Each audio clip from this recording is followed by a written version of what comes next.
It's my pleasure now to invite the Deputy Mayor of the City of Winnipeg, Mike Pagtakhan, to come forward and provide some welcome remarks on behalf of the city.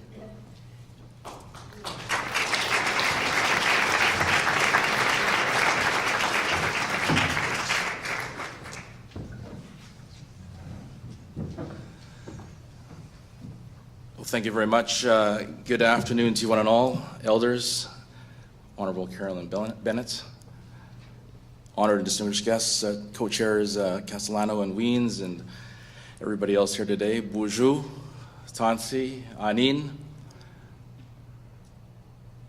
Wingame Gijigan, It's a real great pleasure to be here today to bring greetings to all of you on behalf of His Worship Mayor Brian Bowman and all of my council colleagues at City Hall to this National Forum on Reconciliation. In January 2015, Maclean's Magazine came up with an article that'll be forever remembered here in the city of Winnipeg that called Winnipeg the most racist city in Canada.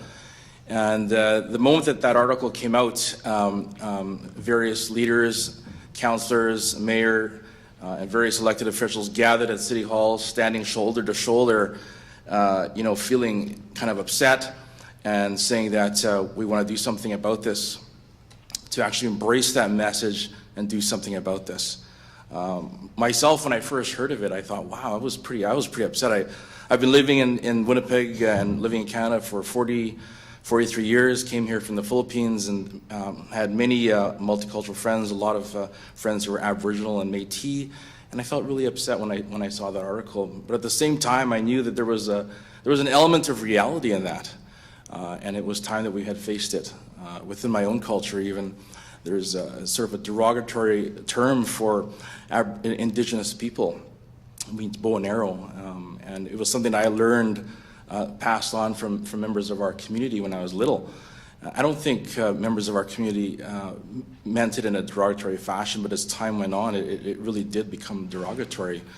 So when the article came out in January 2015, I was really proud of the mayor. He said that he would do something about it, and he's continuing to do something about it. In September of 2015, he organized a summit called One Summit, a summit on racial inclusion and diversity. And that was a very well attended summit at the Museum of Human Rights, and it was incredible words, incredible sharing, incredible stories, and incredible calls to action.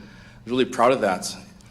And we continue to talk about that, and we continue to do things in terms of implementing the Truth and Reconciliation. In 2016, the mayor announced 2016 as a year of reconciliation. This is a year where we talk about where we are really taking, I think, really bold steps to understand and to spread the word that the residential schools, the cumulative impact of residential schools is a legacy of unresolved trauma that's been passed down from generation to generation, and today has had and continues to have a profound effect on the relationships of Aboriginal peoples and other Canadians. And so the Truth and Reconciliation Commission, we're committed at City Hall to implement as many of the calls to action as possible. The mayor is going to all high schools, wants to go to all high schools. He's already going to a few of them, several of them, to talk about the residential school experience and the effect it has in terms of society and what we can do. To also host, to ensure that all City of Winnipeg staff have training in the residential school experience is one of the calls to action that we're going to do at the city. And finally, to ensure that there is a public forum on reconciliation to talk about that.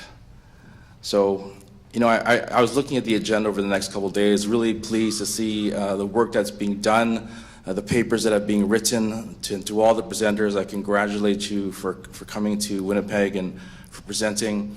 It was really good to see a really strong youth. There's programs organized around youth. I thought that was fantastic. I want to wish everybody well, and for all those folks who are visiting our city, welcome. We are here on Treaty 1 land, traditional homeland of the Manitoba Métis Nation. And finally, I just want to end, I had an incredible experience this past, when was it now? It was, I believe, May or June of this year. I was at one of the schools in my ward. It's called King Edward School up on Selkirk Avenue in Arlington. And they had erected a memory stone of the residential schools to talk about the residential school experience within our city, Manitoba and Canada. And oh man, it was a very emotional experience. I'm trying to contain myself here, but they had a circle that they had created, and in the middle were plants of sage and sweetgrass and other native plantings. And they had each made a sign, a heart, and it's, there's incredible statements. I'm just thinking about it makes me flutter because it was hard. It was very emotional for me, but it was a lot of the words were, "I'm sorry, we're your friend. This should never have happened. We're with you."